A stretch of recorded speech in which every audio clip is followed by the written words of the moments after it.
ప్రేక్షకులందరికీ పరాభవ నామ సంవత్సర ఉగాది శుభాకాంక్షలు. ఉగాది అనగానే అందరికీ రాశి ఫలాలు, ఉగాది పంచాంగం ఎంత బాగా గుర్తొస్తుందో, ఏ ఆస్ట్రాలజర్ రాశి ఫలాల గురించి చెప్పినా వేణుస్వామి రాశి ఫలాలు ఏం చెప్పారు, అసలు నెక్స్ట్ ఇయర్ ఎలా ఉండబోతోంది అని చెప్పి ఎంతమంది ఆస్ట్రాలజర్స్ గురించి వెతికినా వేణుస్వామి ఏం చెప్పారు అని వెతికే వాళ్ళు చాలామంది ఉన్నారు.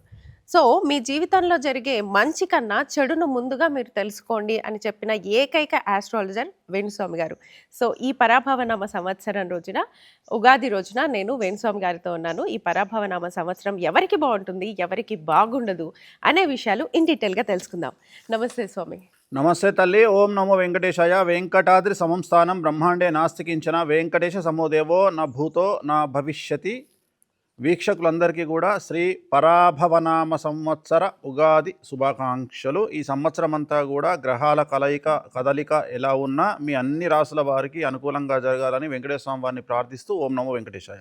సో కొన్ని ప్లేసెస్ ఉన్నాయి, కాళహస్తి అని చెప్పి, త్రయంబకేశ్వర్ అని చెప్పి, అక్కడ పూజలు చేసుకున్న తర్వాత కూడా మాకు రిజల్ట్ రాలేదు. అది వాళ్ళ లెవెల్ని బట్టి ఉంటుంది. ఇప్పుడు ఉదాహరణ నేను ఒక విషయం చెప్తా. ఇప్పుడు ప్రభుత్వ ఉద్యోగి క్రేజ్ ఒకప్పుడు ఉండే, ఇప్పుడు లేదు. ఎందుకంటే ప్రభుత్వ ఉద్యోగి తన జీవితాంతము తను సంపాదించే సంపాదన 2,50,00,000 నుండి 3 కోట్ల రూపాయల మధ్యలో ఉంటుంది. ఏది నేను చెప్పేది తన 30 సంవత్సరాల సంపాదన కలిపితే, అంటే తనకు 60 సంవత్సరాలు వచ్చే వరకు తన సంపాదన 3 కోట్లు. అదే టీచరు ప్రభుత్వ ఉద్యోగస్తుడి కొడుకు ఐఐటి కొడితే, అమెరికాలో ఉద్యోగం చేస్తే నెలకు 25 లక్షల శాలరీ కనుక తీసుకోగలిగితే చాలా ఈజీ. అమెరికాలో తెలుసు కదా, 25 లక్షలు అంటే 12 24 3 కోట్లు సంవత్సరం సంపాదించు. చేంజ్ అది నేను చెప్పేది. యు ఎయిమ్ దట్, నువ్వు అలా ఏం చేసుకో. అది అలా వెళ్ళడం చాలా మంది. నేను అనేది ఏమంటా అంటే, నేనేమంటా అంటే, నువ్వు మహేష్ బాబు సినిమా పోకిరి సినిమా చూసినావు. పోకిరి సినిమాలో ఆలీ బిచ్చమడుకుంటాడు. బిచ్చమడుకున్నాక అందరు కూర్చుంటే మహేష్ బాబు కింద కూర్చుంటే వాడు కూడా బెంచ్ మీద వచ్చి కూర్చొని నేను డ్యూటీ దిగినా, నేను చాలా హైజెనిక్ మినరల్ వాటర్ ఇరా అంటాడు, బూస్ట్ కాఫీ ఇరా అంటాడు. నేను అడుక్కోవడం కూడా రిచ్ మన దృష్టిలో. వే ఆఫ్ థింకింగ్ అలా ఉండాలి. మనం కామెడీగా మాట్లాడుకుంటాము. నీకు కొన్ని దేవాలయాలలో టెంపుల్ మీద మెట్లు కూడా వేలం వేస్తారట, తెలుసా నీకు ఆ విషయం? అంటే ఫస్ట్ మెట్టుకు ప్రయారిటీ వేరు, ఎందుకంటే అందరు అక్కడ వేస్తారు. అట్లా కొన్ని వేలాలు ఉంటాయి. బిచ్చగాళ్ళ దాంట్లో వాళ్ళు వేలం వేసుకుంటారు. Okay okay okay. బిచ్చగాళ్ళ దాంట్లో వేలం ఉంటుంది. అట్లనే కొన్ని సెంటర్లు, ఇప్పుడు జూబ్లీ హిల్స్ అనేది రిచెస్ట్ సెంటర్, చెక్ పోస్ట్. అక్కడ ఎవడు పడితే వాడు వచ్చి బిచ్చగాడు ఆడుకోవడానికి లేదు, వాటిలో కూడా. సో నేను అనేది అట్లుంటాయి. నేను అనేది ఏంటంటే, నువ్వు రిచ్గా పో, నువ్వు ఒక వ్యాన్ పెట్టుకో, లేకపోతే నువ్వు ఒక బండి పెట్టుకొని జూబ్లీహిల్స్ ఏరియాలో నువ్వు టిఫిన్లు అమ్ముకో, లేకపోతే నేను అనేది ఏంటంటే, నీ ఏం డబ్బు నువ్వు ఎవరిని మోసం చేయకుండా, డబల్ రిజిస్ట్రేషన్లు చేయకుండా, చిట్టీల పేరు మీద మోసం చేయకుండా, అప్పులు తీసుకొని మోసం చేయకుండా, నువ్వు ఏది చేసుకున్నా బ్రతుకు తెరువుకు, దట్ ఈస్ బిగ్గెస్ట్ లైఫ్లో బిగ్గెస్ట్ అచీవ్మెంట్. ఇప్పుడు చాలామంది, ఒక వ్యక్తి సపోజ్ మీరే ఉన్నారు, మిమ్మల్ని ఫాలో అయ్యే వాళ్ళు చాలామంది ఉంటారు, మిమ్మల్ని తిట్టుకుంటూ మిమ్మల్ని చూసేవాళ్ళు చాలామంది ఉంటారు. తిట్టుకుంటూనే ఉంటారు కానీ మీరు చెప్పే రెమెడీస్ ఫాలో అవుతుంటారు. వాళ్ళని నేనే చాలా మందిని చూసాను. మీలాగా నిలబడాలి అంటే ఏ గ్రహం ఎక్కువగా? రాహు. సూపర్ ప్రశ్న. సో నాలాగా నిలబడాలి అంటే జాతకంలో రాహు ఉచ్చ ఉండాలి. ఓకే, రాహు ఉచ్చ. సో నాలాగా బ్రతకాలి అంటే, ధైర్యంగా బ్రతకాలి అంటే బగాలమ్మకిని పూజ చేయాలి. అంటే ఉగ్రదేవతలు కదా, ఇప్పుడు మీరు సాత్విక దేవతలు అని చెప్పారు. అవును, నేను నిన్ను ఇక్కడ ఉపాసన చేయమని చెప్పట్లా, ఆరాధించవచ్చు. ఇప్పుడు నీకు శత్రువు వచ్చిండు, నిన్ను టార్గెట్ చేస్తుండు, చక్కగా బగాలమ్మకి పో, పంచబలి పూజ ఉంటుంది, చేయించుకొని రా. కామాఖ్యలో అంతే, కామాఖ్య వెళ్ళిపో, చేయించుకొని రా. లేదు నీ టార్గెట్ ఓన్లీ, ఇప్పుడు ఉదాహరణ గురువు, నీకు పిఆర్ లేదు. పిఆర్ అంటే నువ్వు ఎంత కష్టపడ్డా నీకు జన వశీకరణం వస్తలేదు, నువ్వు అందంగా కనిపిస్తలేవు, టీవీ స్క్రీన్ మీద అందంగా కనిపిస్తలేవు, నువ్వు పొలిటీషియన్ ఉన్నావు, ఎంత మాట్లాడినా నువ్వు జనాలు నీ మాటలు వింటలేరు, వశీకరణం కావాలి అంటే చక్కగా తారాపీఠ అని ఉంటుంది పశ్చిమ బెంగాల్లో, బార్డర్, భారతదేశం బార్డర్, దుర్గాపూర్. తారాపీఠ పోయి ఆడ పూజ చేయి. శ్మశానంలో ఉంటుంది అమ్మవారు, డైరెక్ట్ శ్మశానంలో ఉంటుంది. అక్కడ స్పెషాలిటీ ఏంటంటే, పొద్దున్న డెడ్ బాడీ వచ్చి దహనం అయ్యే వరకు అమ్మవారికి నైవేద్యం పెట్టారు. శ్మశానంలోనే ఉంటుంది అమ్మవారు. డెడ్ బాడీ దహనం అయ్యేంత, ఎవరైనా చనిపోయా శ్మశానానికి రావాలి కదా, ఒక డెడ్ బాడీ రావాలి కదా, వచ్చి దహనం స్టార్ట్ అయినాకనే అమ్మవారికి నైవేద్యం పోతుంది. తారాపీఠ్ మీరు గూగుల్ చేయండి, చాట్ జీపీటీ కొట్టండి, జెమినీ చేయండి, మీకు తారాపీఠ్ దుర్గాపూర్ అని చెప్పి కొడితే గూగుల్లో కూడా కొడితే వస్తుంది. సో అమ్మవారు ఇట్లుంటుంది, నా ఫేస్ ఇట్లుంటుంది. అమ్మవారు శివుడికి పాలిస్తూ ఉంటుంది. పొద్దున 4 గంటలకే ఆ దర్శనం అవుతుంది, తర్వాత మళ్ళీ నార్మల్ దర్శనం అవుతుంది. సో ఈ లెఫ్ట్ సైడ్ శ్మశానం ఉంటుంది, అంటే అమ్మవారు వెనకాల మొత్తం శ్మశానమే. మనం ఇట్లా పక్కన నుండి దిగిపోతే శ్మశానం ఉంటుంది. అక్కడ స్పెషల్ పూజలు ఏంటి అంటే, శ్మశానంలో పూజలు చేస్తారు. ఓకే. సో అది దేనికి అంటే పిఆర్ పెంచుకోవడానికి. అంటే రాజకీయ నాయకులు వశీకరణము, హీరోయిన్లు వశీకరణము, జన వశీకరణము. ఇప్పుడు పెద్ద పెద్ద నీరూసు ఇట్లాంటి పెద్ద పెద్ద బట్టల షాపులు పెట్టిర్రు. అట్లా పెట్టినప్పుడు జనాల్ని వశీకరణం చేసుకొని వ్యాపారాని కోసం జనాల్ని ఆహ్వానించాలి అంటే అలాంటి పూజలు చేసుకుంటారు. ఓకే. సో దాన్ని తారాపీఠ అంటాం. అట్లనే ఇంకోటి రాజ్రప్ప అని ఇంకో టెంపుల్ ఉంది రాంచీలో. ధోని వాళ్ళ ఇంటి ముందర నుండి పోతే రాంచీ అని ఉంటుంది. ఆ రాంచీలో రాజ్రప్ప అని ఒక టెంపుల్ ఉంటుంది. అక్కడ మీకు ఏంది అంటే రాత్రి సంచలనాలు జరగాలంటే అక్కడికి పోవాలి. అంటే సడన్గా మీరు పొలిటీషియన్ కావాలి, సడన్గా హీరోయిన్ కావాలి, సడన్గా హీరో కావాలి అంటే నువ్వు మిరాకిల్స్ కావాలనుకుంటే నువ్వు అక్కడికి పోవాలి. ఓకే. ఓకే. సో అక్కడ కూడా స్పెషల్ పూజలు ఉంటాయి. పొద్దున 4 గంటలకు ఒక పూజ ఉంటుంది, స్పెషల్ పూజలు ఉంటాయి. మీరు డైరెక్ట్గా పోయి అక్కడ ఏ పంతులను అడిగినా నేను స్పెషల్ చేయండి నాకు ఇట్లా కావాలి అనుకుంటున్నా అంటే అక్కడ పూజలు ఉంటాయి. ఎందుకంటే అక్కడ కమాండింగ్ రాహు. సో రాహు నీకు అక్కడ చరిత్ర సృష్టిస్తాడు. రాహు అంటే ఉన్నది లేనట్టు లేనిది ఉన్నట్టు చేయగలిగిన వాడు రాహు. అంటే ఉదాహరణ ఇప్పుడు ఆ పూసలు అమ్ముకునే ఆమె ఉంది మొనాలిసా. సో రాత్రి ఆమె జీవితాన్ని ఇట్లా చేసినోడు రాహు. అంటే రాహు ఏం చేస్తాడంటే ఒకేసారి అప్స్ ఒకేసారి డౌన్స్ చేసేది రాహువే. అయితే లేపుతాడు, లేకపోతే పండబెడతాడు, ఏదో ఒకటి ఉంటుంది. సో రాహు నెగిటివ్ ఉన్నాడు అనుకో పండబెడతాడు, రాహు పాజిటివ్ ఉన్నాడు అనుకో లేపుతాడు. సో అట్లాంటి వాళ్లకు ఇప్పుడు నా జాతకంలో రాహు 10వ ఇంట్లో ఉన్నాడు. సో నన్ను శత్రువులు ఎవరు ఏం చేసినా నేను బగాలమ్మకి పూజ చేస్తాను కాబట్టి నేను సైలెంట్గా ఉన్నా నా అమ్మవారు ఊరుకోదు. ఓకే. ఓకే. అంటే ఈ రూల్ ఏంటంటే యూ కెన్ గూగుల్ ఇట్. మీరు చాట్ జీపీటీని అడగండి, జెమినీని అడగండి, గూగుల్ చేయండి. ఫస్ట్ చెప్పేది ఏంటంటే రాహు ఉచ్చ ఉన్న వాళ్ళ జోలికి మీరు వెళ్ళవద్దు, వాళ్ళతో పెట్టుకోకండి. రెండవది బగాలమ్మకి పూజలు చేసే వాళ్ళతో మీరు పెట్టుకోకండి అని క్లియర్గా మెన్షన్ చేసి ఉంటుంది గూగుల్లో. ఎందుకు అంటే ఉగ్రదేవతలో నువ్వే అన్నావు, మమ్మల్ని ప్రొటెక్ట్ చేసే బాధ్యత వాళ్ళదే. అంటే ఉగ్రదేవతలు అంటే మీరు అన్నట్లుగా ఇప్పుడు అందరూ 90% సాత్విక దేవతలనే పూజిస్తారు. మీరు అన్నట్టుగా మీరు చెప్పిన తర్వాత ఈ దశమహావిద్యల్లో ఈ పూజలు ఎక్కడ, కామాఖ్య పూజలు ఎక్కడ, ఇవన్నీ ఉన్నాయి కదా. ఎందుకు వచ్చినాయి బయటికి అంటే నేను అనే పాయింట్ ఏంటంటే నేను celebrity astrologer. So celebrity astrologer అంటే దాని ఉద్దేశం ఏంటి అంటే హీరోయిన్లు వస్తున్నారని కాదు. ఇక్కడ ఎవరైతే జీవితంలో పెద్ద స్థాయిలోకి వెళ్ళినారో, ఎగ్జాంపుల్ 10 కోట్ల అమౌంట్ దాటిన వాళ్ళందరూ నా దగ్గరకు వస్తారు. ఒక పెద్ద లైఫ్ లో ఒక బిగ్ అచీవ్మెంట్ కావాలి, గోల్స్ పెద్దగా ఉంటే నా దగ్గరికి రా. నేను అటెండర్ జాబ్ చేస్తున్నా రాకు, నేను టీచర్ జాబ్ చేస్తున్నా రాకు. నేను అనేది ఏంటంటే నేను చేసేటువంటి పూజలు నిన్ను సూపర్ స్టార్ను చేయడానికి మనకు వస్తాయి. అది డబ్బు పరంగా కానీ రాజభోగిని చేస్తాయి. రాజయోగి అంటేనేమో ఎమ్మెల్యే, రాజభోగి అంటేనేమో రాజ్యసభ ఎంపీ. అట్లనే రాజభోగి అంటే జూబ్లీహిల్స్, బంజారాహిల్స్, మాదాపూర్లో ఉండే వాళ్ళందరూ రాజభోగులు. ఎవరైతే లగ్జరీ కార్లు కొంటారో వాళ్ళందరూ రాజభోగులు. సో అలాంటి వాళ్ళ జాతకాలను నేను చూస్తా.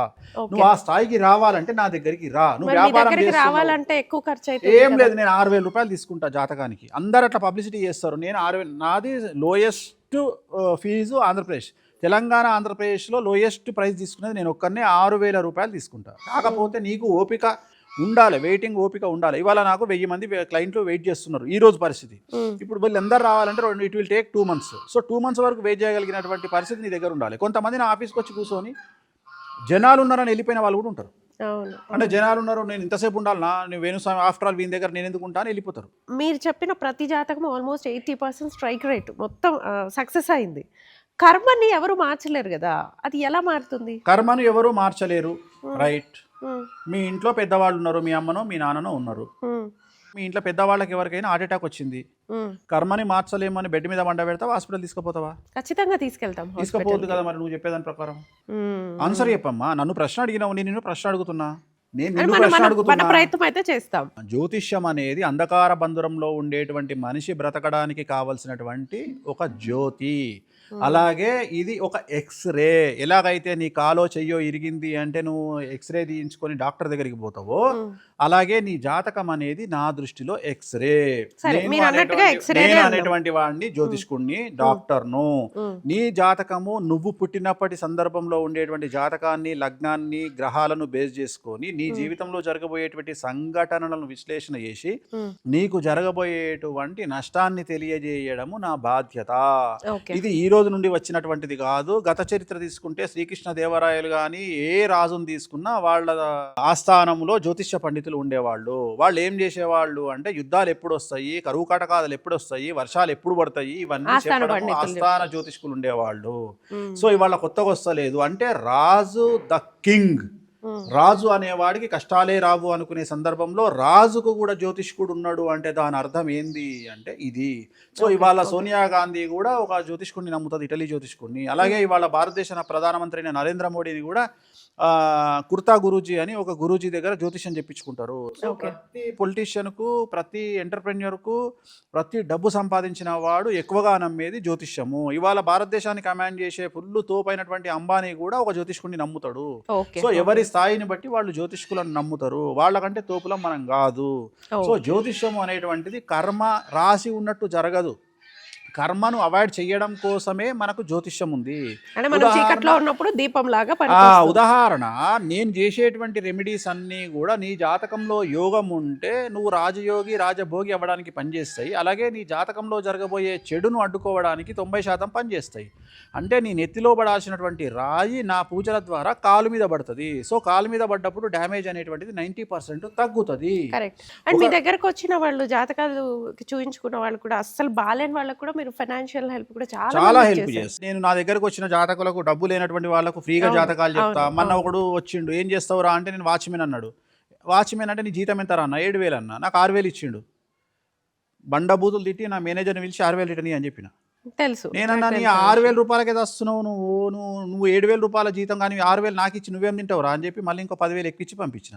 అంటే ఏదో ఒక టైంలో లైఫ్ బాగుంటుంది అని మిమ్మల్ని నమ్ముతారు. నేను ఇస్తా, కానీ నేను ఈ రోజు కష్టపడుతున్నావు కదా. నేను అనేది ఏంటంటే నీ నెల సంపాదన 7,000 అయినప్పుడు నీ 7,000లో 6,000 నాకు ఇచ్చినప్పుడు నువ్వేం పెడతావు నీ పెళ్ళం పిల్లలకు అని తిట్టి మళ్ళీ మనకు 10,000 ఎక్కువ ఇచ్చి పంపించిన. పంపించి మనకి ఫ్రీగా పూజ. నేనే త్రయంబకేశ్వర్కు ఫోన్ చేసి నేనే డిస్కౌంట్ ప్రైస్లో మాట్లాడి నా కోసం అన్నప్పుడు అక్కడ పంతులు ఏం చేస్తాడు, 1,000 రూపాయలు తగ్గిస్తాడు. మామూలుగా 6,500 తీసుకుంటే ఇంకో 5,000 రూపాయలు తగ్గిస్తే 5,500కే నేను అక్కడ అరేంజ్మెంట్ చేసేసి నేనే డబ్బులు కట్టి ఈ పూజ చేసుకోరా బాబు నువ్వు బాగుపడతావు అని చెప్పి చేపిస్తా. ఇట్లా చాలా మందికి చేపిస్తాం. అంటే నా ఉద్దేశం ఏంటి అంటే నేను కొన్ని మోరల్స్ నమ్ముతా. నేనేం నమ్ముతా అంటే మనం సంపాదించే సంపాదనలో 10 to 15% మనము జనాలకు వాడాలి అనేది నా ఉద్దేశం.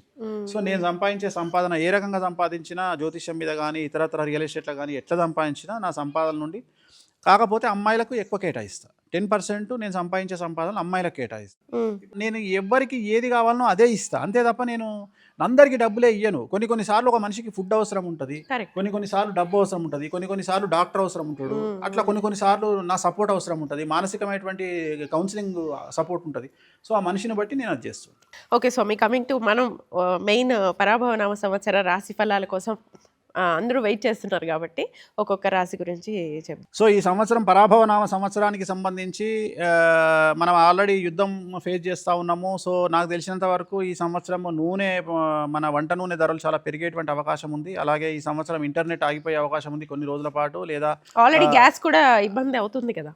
అదే అవన్నీ ఓకే, అవన్నీ తెలిసినవి, ఏమైనా చెప్పాల్సింది లేదు. బట్ సంచలనం ఏంటంటే ఇంటర్నెట్ ఆగిపోయే అవకాశం ఉంది, కొన్ని శాటిలైట్ పనిచేయకపోవచ్చు, అలాగే టెలికాం వ్యవస్థ, మన సెల్ ఫోన్ వ్యవస్థ పనిచేయకపోవచ్చు కొన్ని రోజుల పాటు. నేను మాట్లాడేది కేతువు ఈ సంవత్సరం కమాండ్ చేస్తా ఉన్నాడు, రాజు కాదు కమాండ్ చేస్తా ఉన్నాడు. కేతు కమాండరు, రాజు గురువు. సో అందుకని సంచలనాలు ఉంటాయి. మేషరాశి కనుక తీసుకున్నట్లయితే ఈ సంవత్సరం ఏలినాటి శని నడుస్తూ ఉంది. ఇందాక మనం ఏలినాటి శని గురించి మాట్లాడుకున్నాం.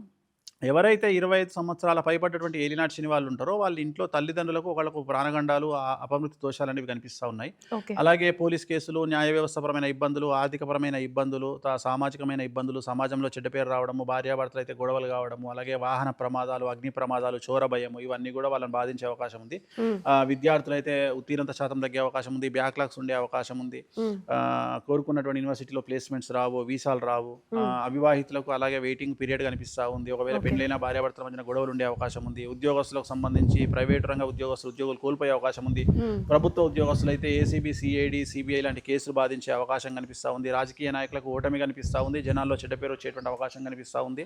కళాకారులకు, క్రీడాకారులకు వ్యతిరేకమైన ఫలితాలు ఉంటాయి. రైతులకు మాత్రం 2 పంటల దిగుబడి, రాబడి బాగుంటుంది. మరి మేషరాశి వాళ్ళు ఈ సంవత్సరం తిరునల్లార్ శనీశ్వర ఆలయంలో ప్రత్యేకమైన శని పూజ నిర్వహించడం ద్వారా, నలుపు రంగు దుస్తులకు దూరంగా ఉండడం ద్వారా సమస్యల నుండి బయటపడేటువంటి అవకాశాలు కనిపిస్తాయి. ఓకే, తిరునల్లార్ పూజ అన్నారు కదా, వాళ్ళు బ్లాక్ వేసుకోవాలి కదా, అంటే శనికి పూజ చేస్తే బ్లాక్ వేసుకోకూడదు. బ్లాక్ వేయొద్దు. అక్కడ మామూలుగా వెళ్తే 450 రూపాయల పూజ ఉంటుంది, అది చేసుకుంటే సరిపోతుంది. అక్కడికి వెళ్ళినప్పుడు మీకు ఒకవేళ ఎవరు తెలియకపోతే ఎదురుగా గుడికి ఎదురుగా కార్తీ అని పేరు చెప్పి వేణుస్వామి గారు పంపించారు అని కార్తీ దగ్గరికి పోతే కార్తీ అరేంజ్ చేస్తాడు. కార్తీ అబ్బాయి పేరు. సో సనే దగ్గర ఉండి మొత్తం అరేంజ్ చేసి పంపిస్తాడు. 450 రూపాయల పూజ ఉంటుంది. సో చేసినందుకు అతనికి 200-300 ఇవ్వండి సరిపో అంటే 1000 రూపాయల్లో పూజ అయిపోతుంది. ఓకే, మేషరాశి వాళ్ళు. Okay, okay. ఇది వృషభ రాశి వారికి ఈ సంవత్సరం 100% అనుకూలంగా ఉంది. పట్టిందల్లా బంగారంగా ఉంది. ఈ సంవత్సరం విపరీత రాజయోగం ఉంది. గురువు శని కాంబినేషన్, రాహు కేతు కాంబినేషన్ చాలా అనుకూలంగా ఉంది. విద్యార్థులకు ఉత్తీర్ణత శాతం బాగుంటుంది. కోరుకున్నటువంటి యూనివర్సిటీలో ప్లేస్మెంట్స్ లభిస్తాయి. అవివాహితుల వివాహ సూచనలు, సంతానం లేని వారికి సంతాన యోగం, ఉద్యోగం లేని వారికి ఉద్యోగము, వ్యాపారస్తులకు, కాంట్రాక్టర్లకు, కళాకారులకు, క్రీడాకారులకు అనుకున్న వాటికంటే అవకాశాలు ఎక్కువగా వస్తాయి, డబ్బులు ఎక్కువగా వస్తాయి. రైతులకు 2 పంటల దిగుబడి రాబడి బాగుంటుంది.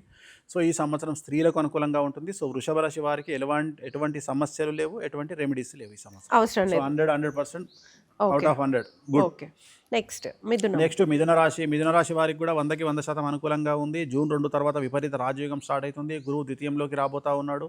సో చాలా అనుకూలంగా ఉంది. సో ఉద్యోగస్తులకు, వ్యాపారస్తులకు, కళాకారులకు, క్రీడాకారులకు, స్త్రీలకు, రాజకీయ నాయకులకు, రైతులకు, యు నేమ్ ఇట్, ఎవరైనా సరే ఒక ఏజ్ నుండి అంటే 18 సంవత్సరాల వయసున్న వారి నుండి 70 సంవత్సరాల వారి వరకు ఆడ మగ తేడా లేకుండా మిథున రాశి వారికి రాజయోగం ఉంది. అవివాహితులకు వివాహ యొక్క సూచనలు, సంతానం లేని వారికి సంతానము, ఉద్యోగం లేని వారికి ఉద్యోగము, ప్రమోషన్లు, బదిలీలు ఇవన్నీ కూడా కనిపిస్తున్నాయి. ఎటువంటి రెమెడీస్ లేవు, ఎటువంటి దోషాలు లేవు.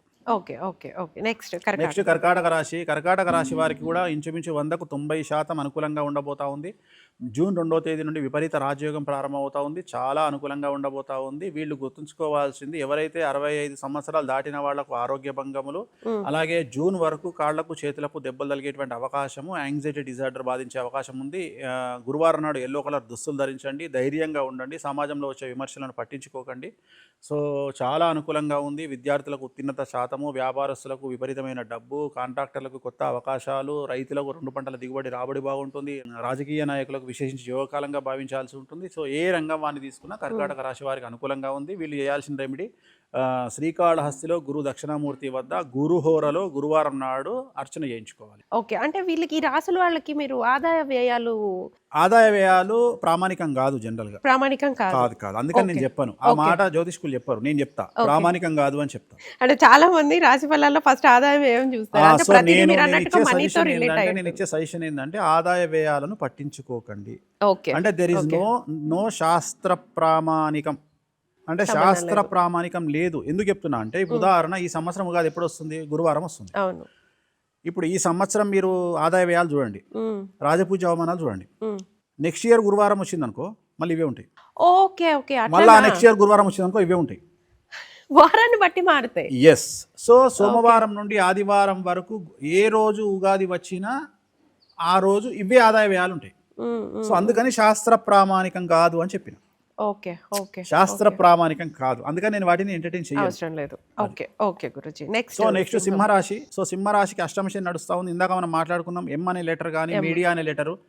సో ఎమ్తో పేరున్నటువంటి వాళ్ళందరికీ, పీతో పేరున్నటువంటి వాళ్ళు కానీ, వీళ్ళందరూ సఫర్ అయ్యే అవకాశం ఉంది, జాగ్రత్తగా ఉండాలి. సో అష్టమ శని నడుస్తూ ఉంది. ఇంట్లో ఆడవారికి, తల్లిదండ్రులకు ఎవరికైనా ఆరోగ్యపరమైన ఇబ్బందులు, అలాగే ఇంట్లో ఉండేటువంటి వాళ్లకు ఆరోగ్యపరమైన ఇబ్బందులు, ఆడవాళ్ళు అయితే పీసీఓడి, మగవాళ్ళు అయితే ఇతరత్ర మానసికమైన సమస్యలు వచ్చేటువంటి అవకాశం ఉంది. విద్యార్థులకు ఉత్తీర్ణత శాతం తగ్గేటువంటి అవకాశం ఉంది. కోరుకున్నటువంటి ప్లేస్మెంట్స్ రావు, వీసాలు రిజెక్ట్ అవుతాయి. అవివాహితులకు అలాగే వెయిటింగ్ పీరియడ్, సంతానం లేని వారికి వెయిటింగ్ పీరియడ్, ఉద్యోగం, ప్రైవేట్ ఉద్యోగస్తులకు ఉద్యోగాలు కోల్పోతారు, ప్రభుత్వ ఉద్యోగస్తులకు సిబిఐ, ఏసీబీ లాంటి కేసులు ఉంటాయి, కాంట్రాక్టర్లకు, వ్యాపారస్తులకు ఈడీ లాంటి సమస్యలు, ఇన్కమ్ ట్యాక్స్ లాంటి సమస్యలు బాధిస్తాయి, స్త్రీలకు భార్యాభర్తల మధ్యన గొడవలు, ఆరోగ్యపరమైన ఇబ్బందులు ఉంటాయి, రైతులకు 2 పంటల దిగుబడి రాబడి బాగుంటుంది. ఈ సంవత్సరం అష్టమ శని ఎఫెక్ట్ చాలా భయంకరంగా ఉంది. మరియు జూన్ నుండి వ్యయ గురువు ప్రారంభమవుతా ఉన్నాడు కాబట్టి చాలా సమస్యలు ఉండబోతా ఉన్నాయి. ఆర్థిక పరంగా, న్యాయపరంగా, సామాజికంగా సమస్యలు ఉంటాయి కాబట్టి తిరునల్లార్ శనీశ్వర ఆలయంలో ప్రత్యేకమైన పూజ, నలుపు రంగు దుస్తులకు దూరంగా ఉండడము, శ్రీకాళహస్తిలో గురు దక్షిణామూర్తి వద్ద అర్చన నిర్వహించడము, గురువారం నాడు ఎల్లో కలర్ బట్టలు వేసుకోవడం ద్వారా సమస్యల నుండి బయటపడతారు సింహరాశి వారు.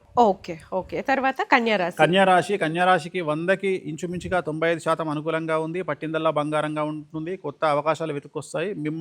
మీకు కావలసిన వాళ్ళు మంచి పొజిషన్లో రాజయోగులుగా ఏర్పడతారు. మీకు కావలసిన మనుషులు మంచి పొజిషన్కు రావడం వల్ల వాళ్ళ ద్వారా సమాజంలో, మీకు సంఘంలో మంచి పేరు ప్రఖ్యాతులు వస్తాయి. కొన్ని పనులు చేయించుకోగలుగుతారు, లైజనింగ్ చేసుకోగలుగుతారు. సో బ్యూరోక్రాట్లు పరిచయం అవుతారు. చాలా వరకు అనుకూలంగా ఉంటుంది. స్త్రీలకు విపరీతంగా రాజయోగం కనిపిస్తూ ఉంది. రాజకీయ రంగంలో ఉండేవారికి, వ్యాపార రంగంలో ఉండే స్త్రీలు విశేషించి విపరీతమైనటువంటి డబ్బు సంపాదించేటువంటి అవకాశం కనిపిస్తూ ఉంది. విద్యార్థులకు ఉత్తీర్ణత శాతం బాగుంటుంది. ఉద్యోగస్తులకు ప్రమోషన్లు, బదిలీలు ఉంటాయి. ఉద్యోగం లేని వారికి ఉద్యోగం వస్తుంది. అవివాహితులకు వివాహ యోగ సూచనలు, సంతానం లేని వారికి సంతాన యోగ సూచనలు, అన్ని రంగాల వారికి, రైతులకు, కళాకారులకు, క్రీడాకారులకు అనుకూలంగా ఉంటుంది. సో కన్యా రాశి వారికి 100% అనుకూలంగా ఉంది. ఎటువంటి రెమెడీస్ అవసరం లేదు. ఓకే, తులారాశి. నెక్స్ట్ తులారాశి. ఇందాక మనం మాట్లాడుకున్నాం ఓపెనింగ్ లోనే 6 అనే లెటర్ ఉండేవాళ్ళు తులారాశి వాళ్ళు. సో తులారాశి జాతకంలో ప్రస్తుతం శని 6వ స్థానంలో ఉంది, అంటే రోగస్థానము మరియు శత్రుస్థానము. అందువల్ల శత్రువులు మిమ్మల్ని టార్గెట్ చేసే అవకాశం ఉంటుంది కాబట్టి జాగ్రత్తగా ఉండండి. తులారాశి వాళ్లకు న్యాయపరమైన ఇబ్బందులు, ఆర్థికపరమైన ఇబ్బందులు, సామాజికమైన ఇబ్బందులు, మీ కుటుంబంలో పెను సంచలనం జరిగే అవకాశం ఉంది కాబట్టి జాగ్రత్తగా ఉండండి. ఏదో ఒక పెను సంచలనం మీ జీవితాన్ని మార్చే అవకాశం ఉంది. చెడు పరంగా జరగవచ్చు, లేదా శత్రువులు మిమ్మల్ని బాధించే అవకాశం ఉంది. జాగ్రత్తగా ఉండండి. అది మినహా మిగతా అంతా అనుకూలంగా ఉంది. సో మిమ్మల్ని మీరు కొత్తగా సమాజంలో ప్రొజెక్ట్ చేసుకునే ప్రయత్నం చేయండి. మిమ్మల్ని మీరు మార్చుకోండి, అందంగా మార్చుకోండి, గోల్స్ పెద్దగా పెట్టుకోండి, achieve big, goals big. So ఆ రకంగా మిమ్మల్ని మీరు మార్చుకోండి. తిరునలార్ శనీశ్వరాలయం ప్రత్యేకమైన శని పూజ నిర్వహించడం ద్వారా, నలుపు రంగు దుస్తులకు దూరంగా ఉండడం ద్వారా తులారాశి వాళ్ళు సమస్యల నుండి గట్టెక్కుతారు. ఓకే, తర్వాత వృశ్చిక రాశి. సో నెక్స్ట్ వృశ్చిక రాశి. వృశ్చిక రాశి వారికి విపరీత రాజయోగం ప్రారంభం అవుతా ఉంది. ముఖ్యంగా కళాకారులకు, క్రీడాకారులకు, సినిమా నటులకు, యాంకర్లకు, మీడియా రంగంలో ఉండేవారికి విశేషించి అనుకూలంగా ఉండబోతా ఉంది. వృశ్చిక రాశి వారికి గురుబలము, శనిబలము, రాహుకేతు బలం అనుకూలంగా ఉంది. విపరీతమైన రాజయోగం ప్రారంభం కాబోతా ఉంది. చాలా అవకాశాలు మిమ్మల్ని ఎత్తుకుంటూ వస్తాయి. ఆదాయ మార్గాలు పెరుగుతాయి. లగ్జరీస్ మెయింటైన్ చేస్తారు. వాహనాలు కొంటారు, ఇండ్లు కొంటారు, భూములు కొంటారు, ఫామ్ హౌస్లు కొంటారు. చాలా అనుకూలంగా ఈ సంవత్సరం అనురాధ, జ్యేష్ఠ, అలాగే విశాఖ 4వ పాదం వారికి కనబడబోతా ఉంది. సో వీళ్ళకు ఎటువంటి సమస్యలు లేవు, ఎటువంటి రెమెడీస్ అవసరం లేదు. ఓకే, నెక్స్ట్ ధనుస్సు. సో ధనుసు రాశి వారికి అర్ధాష్టమ శని నడుస్తూ ఉంది. ఎక్కువ డబ్బు వల్ల మీరు సమస్యల పాలవబోతున్నారు. ఇందాక మనం డిస్కస్ చేసినట్టుగా వీళ్ళు అప్పులు ఇవ్వడం వల్ల, ఇన్వెస్ట్మెంట్ చేయడం వల్ల సమస్యల బారిన పడే అవకాశం ఉంది. సో వీళ్ళ దగ్గర ఇందాక చెప్పినట్టు వీళ్ళ దగ్గర డబ్బులు ఉంటే లిక్విడ్ క్యాష్ ఇంట్లో పెట్టుకోండి, లేదా ప్రభుత్వ బ్యాంకుల్లో వేసుకోండి. ప్రైవేట్ బ్యాంకుల్లో కూడా కాదు, ప్రైవేట్ బ్యాంకుల్లో కూడా వేసుకుంటే బ్యాంకు కూడా దివాళీ తీసే అవకాశం ఉంది. అందుకని ప్రభుత్వ బ్యాంకుల్లో వేసుకోండి, లేదా ఇంట్లో లిక్విడ్ క్యాష్ పెట్టుకోండి. ఖచ్చితంగా మీరు ఇన్వెస్ట్మెంట్ల జోలికి వెళ్ళొద్దు, అప్పుల జోలికి వెళ్ళొద్దు, చిట్టీల జోలికి వెళ్ళొద్దు. మీ దగ్గర ఉన్న డబ్బులు దాచుకుంటే అవే 10,000 మీకు. సో విద్యార్థులకు ఉత్తీర్ణ శాతం బాగుంటుంది. చెడు అలవాట్ల వల్ల సమస్యల బారిన పడతారు. చెడు అలవాట్లకు దూరంగా ఉండండి.